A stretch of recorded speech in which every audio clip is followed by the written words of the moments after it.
Welcome to another episode of He's Just the Plot, a podcast about books and boys and wondering, are they okay? Here we analyze our book boyfriends and apply counseling theories and techniques we would use if they were our clients. I thought I was supposed to do the intro. I recognize that now.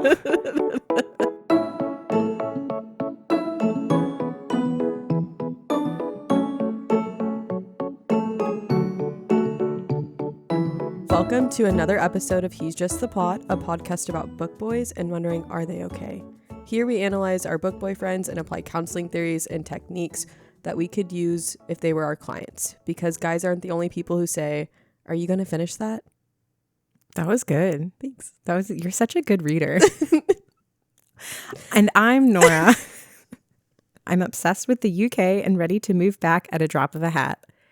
And a soon-to-be licensed professional counseling associate. Hi, I'm Alyssa, your other co-host. I hate the cold, so London was not it for me. But oh, we should tell them about your trip to London. Absolutely not. Moving forward, I'm also hopefully a soon-to-be LPCA associate. Oh, wait, no. I messed that up. You are a soon-to-be LPCA associate. Yeah, I know, but I said LPCA and then I said associate. Anyways. Normally, we are much more in sync. Okay. Today, we're going to be talking about One Day in December. This book was published in 2018. The author is Josie Silver.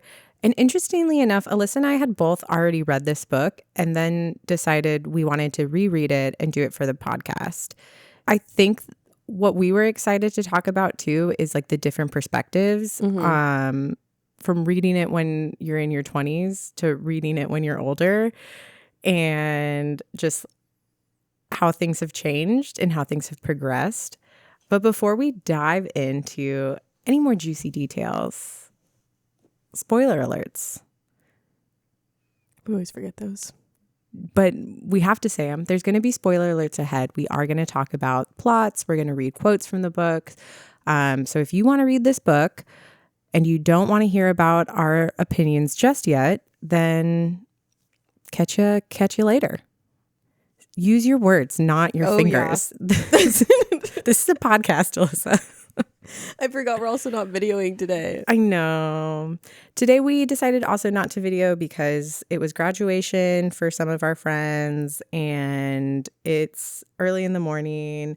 But you know, hair of the dog. Am I right? Yeah, 2 solid beers at 10 o'clock. They didn't need to know it was 10 a.m. It's 5 o'clock somewhere. It's 5 o'clock in my mind. Anyway, spoiler alerts ahead. So a moment of silence for those who are tuning out to tune back in once they've read the book. But let's get into it. So One Day in December is about Lori, who is exhausted, overwhelmed, and just ready to go home as she gazes out a window of a London city bus, wishing her day was over, hoping to be in bed as soon as possible. Just as she was thinking about the comfort of her warm bed, she spots Jack. She doesn't know his name yet, but she knows deep down that she will love this man and this man will love her if only he would get on the bus. Jack, sensing the stare of fate, looks up, but in typical Jack fashion, waits too long to make a decision and watches the bus drive away with Lori on it. This sets off the next decade of their lives, which will be filled with missed opportunity, longing, sacrifice, friendship, and a whole lot of beer. One Day in December is a decade-long romance that reads like your favorite movie. This cinematic novel is for the romantic in all of us. That was really good. I am so good at synopsis. I read it earlier, yeah. You do a really good job with it. I know. Yeah. Because when I was reading this book, I literally was like, this is a movie, and it's just actually a romantic book. Yeah. Like some of the books we read are romance, but I don't always feel like they're romantic. Mm-hmm. And this, I was like caught up in the whirlwind in winter. I could feel the snow. I could totally visualize everything. Yeah. There was yearning and longing. There was so much longing. So much of it. There was so much longing. It was friends to lovers, which is like my ultimate favorite trope. Well, it's so crazy because they started out as strangers, then developed to friends. But like good friends. Yeah. but always an undercurrent of longing, which I think is why it's so romantic. Yeah. Because when you think about like romantic novels, like your classics, War and Peace, Pride and Prejudice, although Pride and Prejudice is a Regency novel. So for any of those literary people watching and listening, please don't come for me. I just read the romance books. They have a lot of that longing. And I think if you're someone who's interested in yearning, this is your book. But our male lead is Jack, which good name. We've just said this before. We like the name Jack. That's I like a the strong name name. Jack. Yeah. He starts out around his 20s, and this goes into his 30s. So you get to watch like the evolution of this person. You can really see that interesting transition between how you think in your 20s and how you think in your 30s. And I think that comes into play right at the end when he really starts to recognize like, I need to settle down. Like Yeah. I feel like he's like had a huge growth over the book on just like emotionally maturity and just like finally figuring out like what he wants. But it did take forever. It took so. But I did like the timeline. The timeline I think is really realistic compared to like a lot of other timelines we read in books. Cash. Yeah. Especially like rom-coms. Like rom-coms happen within like days. These people meet and then like, oh my God, I love you 3 days later. No, I hear that. Although I will say they didn't even meet. And Lori was like, I love you. I love you. She spent a year going around being single, looking for Jack Everywhere. at bus stops and bars. Okay. You would spend a year? No, absolutely not. I said she was looking for him everywhere. Oh, I thought you said I agreed with her. No, and absolutely not. I don't think you'd spend a year longing for someone, Alyssa. I would not. I think you'd be like, what do you mean he doesn't like me? What do you mean I don't know his name? He must not be important enough for me. Look, there's timing and everything, right? And I think this book is about timing. I think so too. I think it kind of tests like the whole phrase of like love at first sight. I think too it's really interesting because Lori has this image of like who Jack is as a person, and then when she finally meets him and then like actually like interacts with him, I feel like her bubble kind of burst of like he isn't the person that she thought he was. I disagree a little on that point. So I think what happens is, so she spends the year looking for him with her and her best friend and roommate, which I was thinking about you when it came to her roommate relationship, because I think you and your roommate have become like really close, and we'll have a lot of those like inside jokes. They had the Delancey Street sandwich and they treated each other like sisters. And I think how you talk about your roommate, I'm like, oh yeah, this is Alyssa's probably like, yes, that's right. So then her and her roommate get together and they're like searching for Jack, the busboy, for a year. And then her roommate is like super obsessed with this guy. And her roommate's name is Sarah. She's super obsessed with this guy. And Sarah brings him home to meet Lori. And it turns out it's Jack. It's Jack, yeah. And I think Lori was so shocked by that. And she didn't tell Sarah, but Sarah really wanted them to be friends. And you can see that in a lot of the scenes of the book, that she like kind of forces them to hang out. And the more Lori and Jack hang out, the more I think like he is who Lori thinks he is. Like he's really funny. She's really comfortable with him. They kind of relax into each other, and they don't like, it was almost immediate how much they got along. Yeah, they just from the jump. Yeah. I think though what you're referring to, and that was what I put as one of my low points in the book, because I know we'll do high points and low points, but we'll start with low points. Jack purposely was using his feelings towards Lori and her feelings towards him to hurt her and push her away when he was overwhelmed with his feelings after his accident. So let me pull up a passage. Yeah.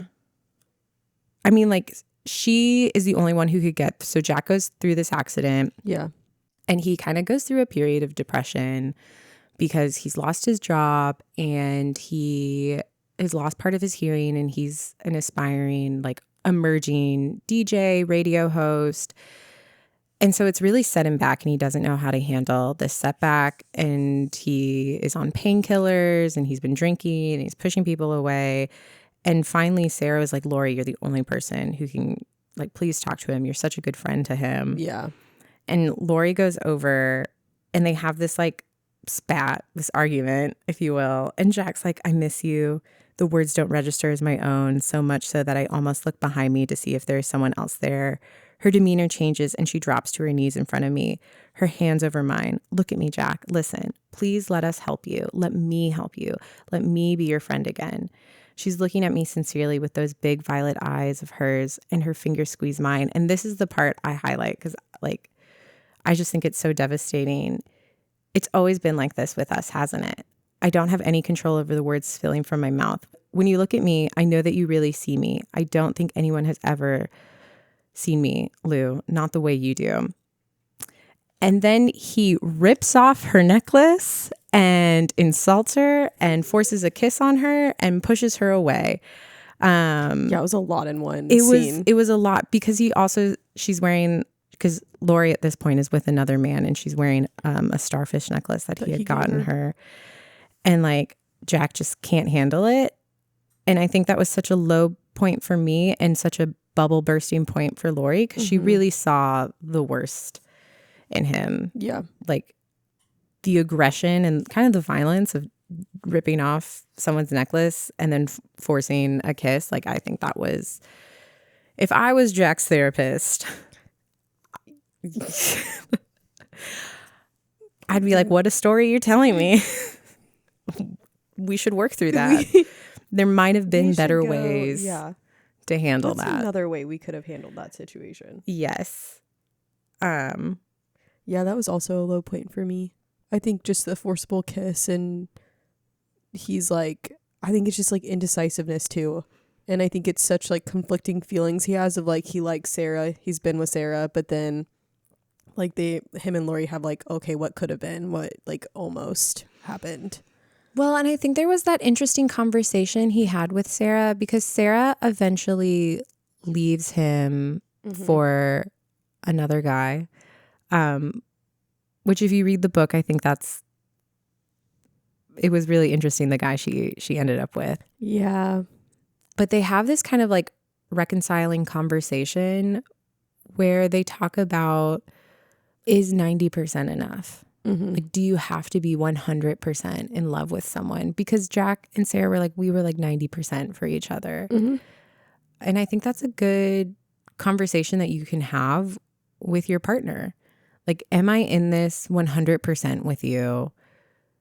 Do I choose you 100% of the time? Or is just enough? Yeah.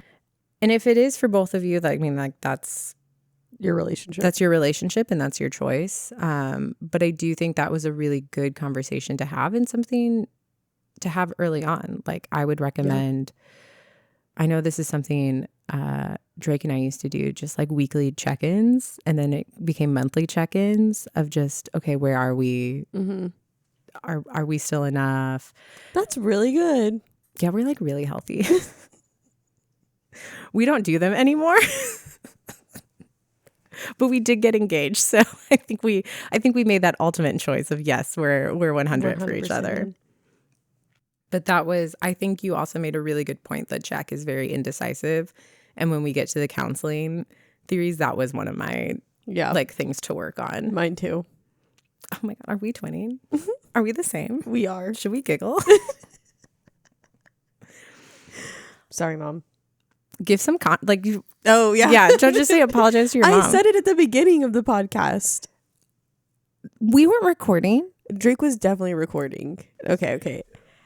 My mom is a very loyal listener to our podcast, which is crazy, because the amount of times I've dropped the F-bomb or I said that I'd let this man do unspeakable things to me is crazy. My poor mother. You've ever said you've let men do unspeakable things to you until just Mom, now. Please disregard that message.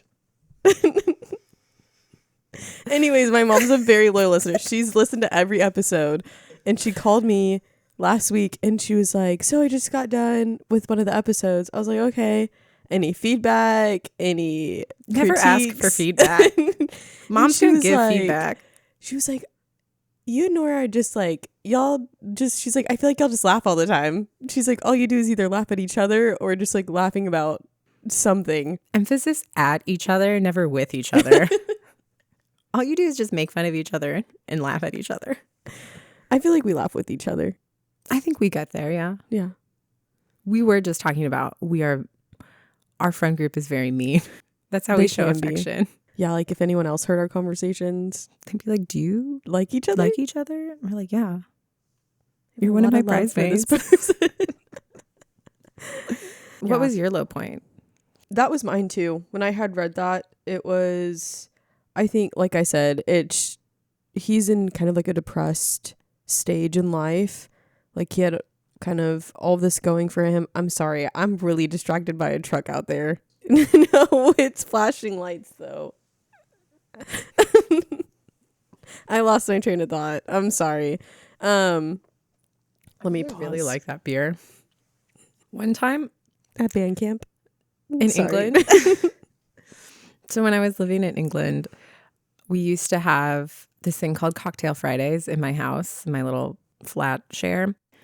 And it got to a point where two of my roommates would just have these all the time. Every Friday they would do Cocktail Friday, and they stopped inviting people because they would go so hard. They would just drink so much. And I got up, and it was Saturday, and it was like 5 a.m. and I was going for a run. And I walked into the kitchen to kind of like make some coffee, get some water. They're still there. And they were like, join us for Cocktail Friday. And they cracked me open a beer. And I was like, it is 5 a.m. on Saturday. Cocktail Friday is over. Clearly over. And I drank a beer with them and went on a run. British drinking culture is wild. Also, drinking in the park is like a real thing. Seb and I used to do we call them DGen days, where we'd go to a Tesco, pick up some beers, and drink in the park at 11. That sounds fun. Yeah, it was fun. I did like a beer mile once. Beer is I would say beer plays an outsized role in this. Yeah, absolutely. Book. I actually kind of found it annoying. The amount of time they referenced it. Just that that was a character trait of Jack's. Yeah. That he's a beer guy. He drinks beer. He talks about beer more more than you and everyone else, bud. Yeah. I was like, okay, we get it. You don't like a cocktail, but chill. Agreed. But I would say the high point of the book for me is the wedding toast. I honestly had one of the lines memorized. You tread lightly through life, but you leave deep footprints that are hard for other people to fill. Had I brought my book, that was also highlighted. But I left my book on my bed. You want to borrow my book? Well, you just said the line. Okay. I'm sorry if you need it for future reference. Thanks. So basically, I think to stand up in the middle of the girls you love's wedding and give a toast because the maid of honor couldn't be there, and to really speak from your heart, I was like, dang. And he apologized for his previous behavior and really said thank you. You literally saved me. I changed after our conversation because I realized what a monster I was. And I think that level of self-reflection is something we hadn't seen before from Jack. Yeah. And I like that was brought out by Lori. I didn't, and this could be me overanalyzing things, right? I'm at this point, I'm taking my counselor hat off and I'm putting my girl hat on. But I did find it interesting that he could only do it in a public place. And he had to publicly and kind of become the center of attention to do this. Also, he did this in front of his date. And if I was the date, I would also be like, Interesting. Hard for other people to fill. Got it. Cool. He said, you saved me. He did. Why don't you just go be with her, sir? Well, she's married now. Yeah. Dang. And then my ultimate high point was the radio show call-in. Yeah. If you read this book, read it for that end scene, because they finally get a chance to acknowledge their feelings and their past. It does have to be public. It was public again, but like the amount of vulnerability that they both expressed was just really sweet. But I will say Rona is a terrible fake name. I agree. Didn't like the fake name. I did like the ending though. And sometimes I was like, like some rom-com or like romantic novels in general are just like super cheesy endings, right? They all end the same. I do like the way that this one played out in the sense of like it was really messy and like the timeline played a huge part in it, like their maturity and like your ability to grow as a person played a part. And so I really enjoyed that aspect of the book. I think there was a lot of self-discovery in the book. And I think that's what happens in when you go from your 20s to your 30s. You really solidify who you are as a person. Yeah. And you have to go through that journey of insecurity and self-doubt and envy and jealousy to get to what it is that you really want out of life and what you really need out of life. And I think you saw that with Lori and her marriage, because I think she got married because she felt so behind her friends who were both doing very successful things. Like Sarah's on TV and Jack has a cult following radio show, and she's, working as an advice columnist at a teen magazine, which I think sounds really cool, but it can feel like I'm behind, I'm not doing enough. And then she meets a guy who like checks all the boxes, wants to marry her. And I think as a woman, you get a lot of validation from that. Yeah. I think in that aspect, I could really relate to her as a character in the sense of like, especially like me and my roommate talk about it all the time. Like we've hit like mid going on to like late 20s right now. And so all of our friends are getting married. Like our best friends are all just like in like long-term relationships. And like we're still out here trying to go through a first date. And it just feels really behind. And we just literally before I came here, talked about it this morning. Her friends, 3 of her best friends, two of them are married and then one's in a long-term relationship.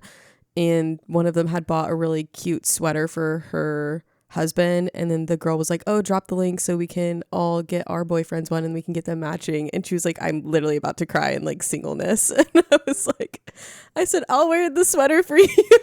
That's cute. And that's on why friendships are very important. Yes. You need to have friends in your life. And I think now, like in 2025, soon to be 2026, people have realized like your partner can't be your be all end all. Absolutely not. And that's something that I worried a little bit about with Lori and Jack's pairing in the end. And I think why the timeline is so important and why it also took them so long to be honest with each other is because subconsciously I think they might have realized this would have been it for them, and they would have been so obsessed with each other and had like no friends outside of themselves.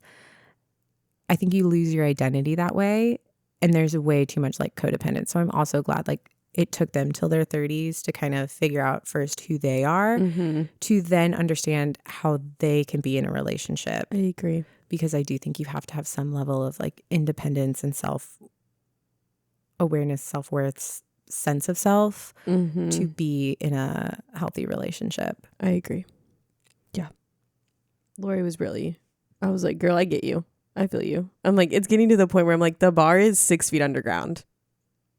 I'm sorry.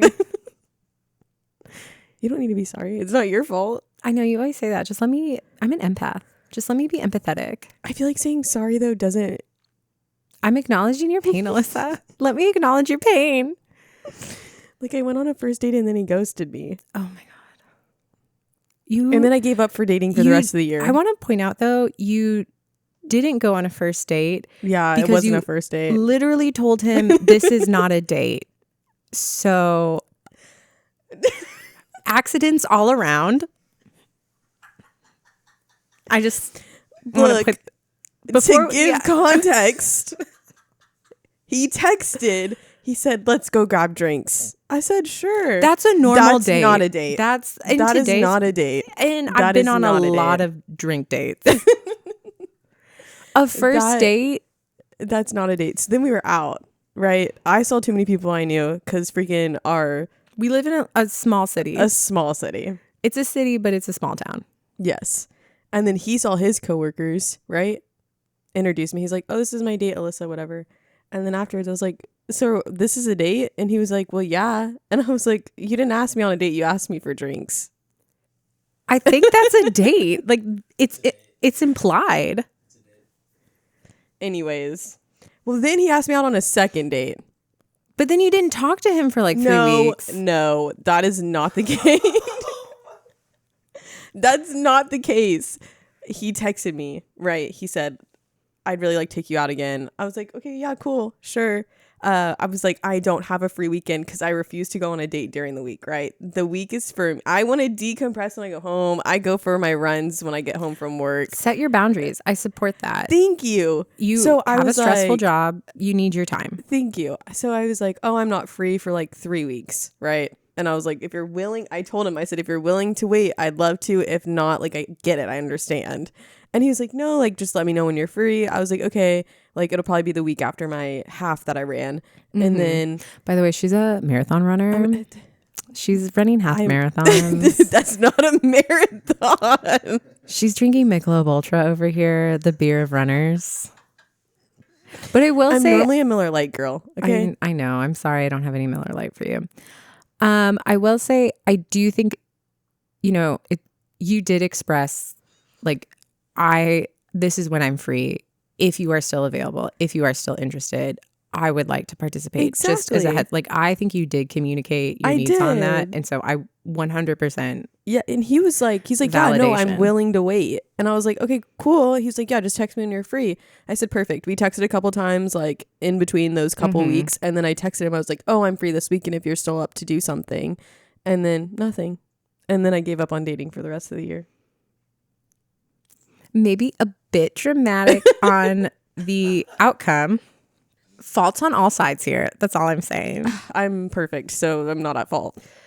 So counseling theories I would use with people like Jack, Alyssa.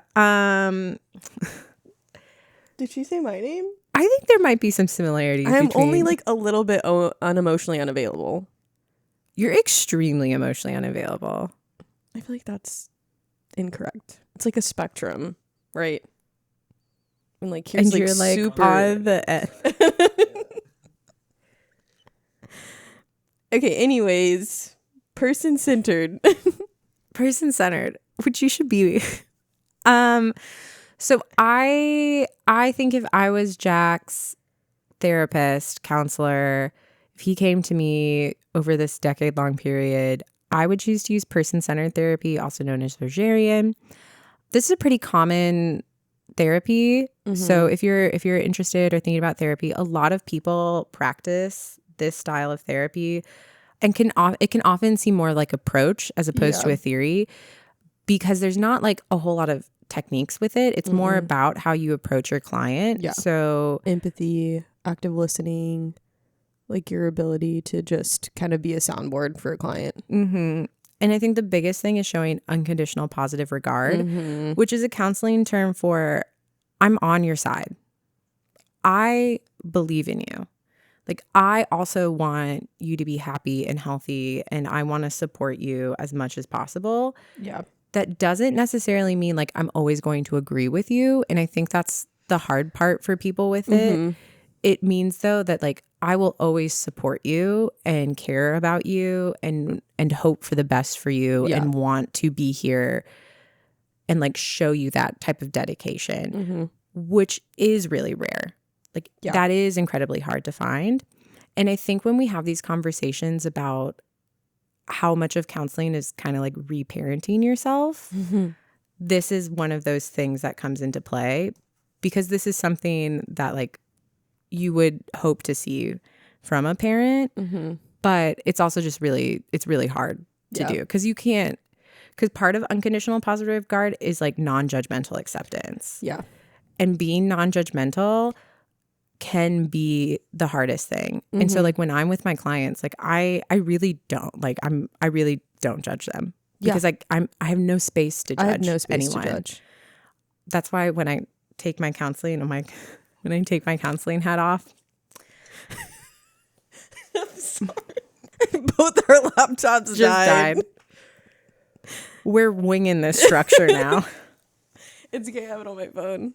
Yeah. I also left my charger at my house. My my cell phone charger works, but it's a slow charge, so it wouldn't.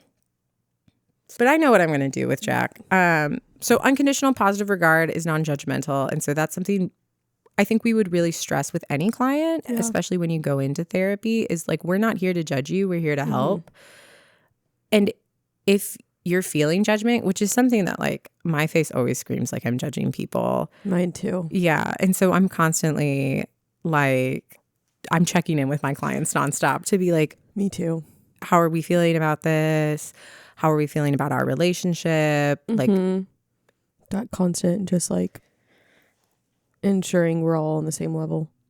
And so I think that would be maybe one of the harder things for me too with Jack though, because there are things like I wasn't reading this. Like the first time I was reading this, I wasn't reading it as a counselor. I was reading this as like, I'm going to enjoy this piece of fiction. And I was like, Jack, make a decision.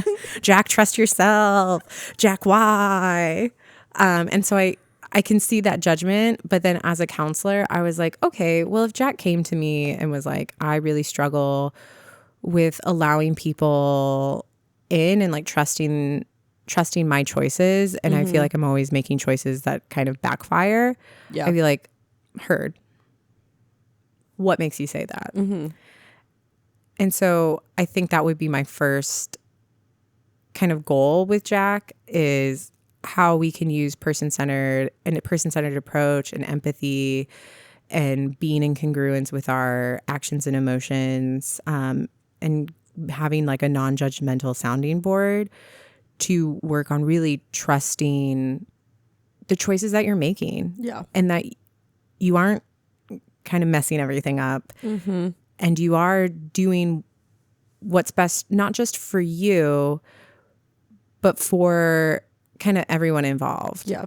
And what's healthiest. And having that conversation and trusting that you can have people to talk to about it. Because I think Jack doesn't trust very well. I don't think he trusts himself very well either. But I think that stems, so in the book you find out Jack's dad passed away at a relatively early age. And that's also something that kind of bonded him and Lori because he was there when Lori's dad passed. Yeah. But when Jack's dad passed, it's implied in the book that a lot of responsibility landed on his shoulders, especially emotional responsibility for his mom and his siblings. And I think that really put up a barrier for him and a lot of anxiety and uncertainty in his ability to make decisions because he was very young to be making these decisions. Yeah.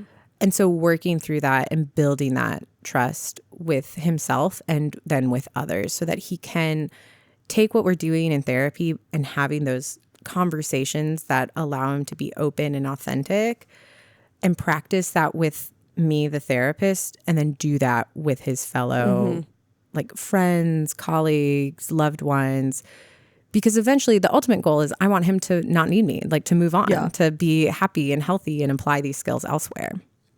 Yeah, I agree. I think my goals were really very similar to yours of like just supporting Jack, like fully acknowledging his emotions instead of like minimizing and deflecting them a lot. I think you see that a lot more at the beginning of the book compared to like, I think towards the end, they really come to like accept their feelings and like be able to move forward with each other. And then I talked about like helping Jack clarify like who he is outside of his relationships. That's a good point. And so I feel like he gets, I think especially for him, it's like this constant like back and forth with Sarah and Lori. And that's, I think, a lot. And I don't think he can see himself outside of those. And so I think it's important to kind of figure out like who you are as an independent so that you're not being codependent on someone else. And I think there was a lot of codependent tendencies, especially with women. And I think because he felt a lot of codependency with his mom after his dad passed. And so he was in a sense, using women to elevate, or I wouldn't say elevate. I think there might be some elevation of his status, but also like confirmation of who he is. Yeah. So like every woman he was with filled a certain stereotype that reflected then who he wanted to be seen as. Mm-hmm. And I think early on in his relationship with Sarah, a lot of it was like, Sarah's so bubbly and bright and beautiful and driven, and I should be with a girl like her. Mm-hmm. And so, and as I'm saying should, I know for our listeners, you're like, oh, that's a CBT thing. So you could pair very well person-centered with CBT techniques, because person-centered is the approach. And a lot of times behavioral therapies are more of like a theory with things that you can do. And he never felt like he should be with Lori. He just always felt like he wanted to be with Lori. And it took them that full time for both of them to recognize that I don't need another person to identify who I am as a person. I just need to be myself. And when I'm myself, I can trust that who I decide to be with is just because I like them as a person and I want them to be around, and it doesn't have a bearing on who I am as a person. Yeah. No, I agree. Any other points you want to work on? I think kind of outside of like focusing on Jack too, I think it really emphasized on like the importance of like friendships and just like loyalty to your friends too. I think, as kind of we talked about earlier, just like the importance of like having female friendships and how easy it is to get caught up in your relationship and like become codependent, and like ensuring that like you still really obtain your relationships outside of it. And then with Sarah, you can go. I don't know what I was trying to say. No, I think that was a really good point about the friendships, because I think there's a beautiful example of friendship with Sarah and Lori. But Jack doesn't have friends like that outside of Sarah and Lori. Like, all of the conversation in the book about Jack's life and who Jack hangs out with, for the most part, is centered around who Jack is dating. And I would say I also would want Jack to develop more male friendships. And I think just in general, that's something that I would recommend for like anyone. Like, friendship is so important. Your partner cannot be your be all end all. You do need people, and friends aren't your therapists. No. But you do need like someone that you can talk to about, hey, I had this crazy day. Hey, I want to go watch the game or have a drink, or I'm trying to think of male things. I was about to say I want to go shopping. I was like, but maybe you can go shopping with your guy friends too. But I think we've lost a lot of friendships in general. Like, I think people just are more lonely and they aren't reaching out as much and they aren't developing friendships enough. And then when they do have friends, sometimes we're putting too much on our friendships or expect too much of our friendships, right? Like, our friends can't be the be all end all. Yeah. But neither can our partners. And so just having that healthy balance of relationships, I think, would be another thing that I would work on with Jack, and just having those conversations. And that's what I like about person-centered therapy, is it's a really great style and approach to have these types of conversations. Yeah. Right? Like, it doesn't have to be so deep, like, what's the meaning of life? But it can just be like, why are friendships important? Right?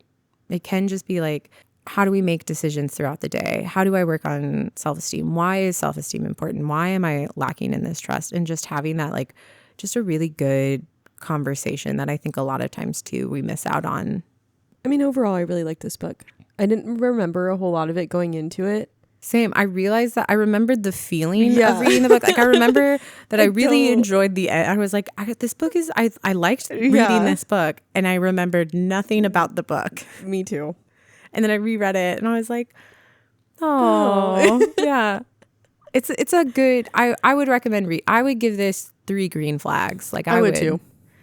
But there are books that I've read, like I remember reading Flatmates, and I remember the plots of that book. Like if we reread that one, for example, I just started it.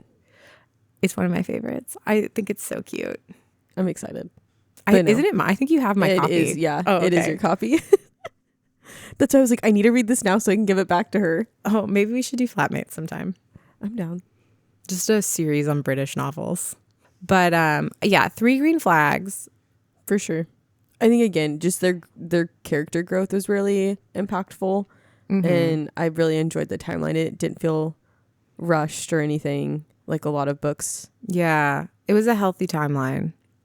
And it's a healthy timeline for growth. And I want to emphasize this too. Change does not happen overnight. And I love that was not explicit. I love that nothing in this book was like a lesson. Yeah. Like you never left and thought she was trying to teach me a lesson.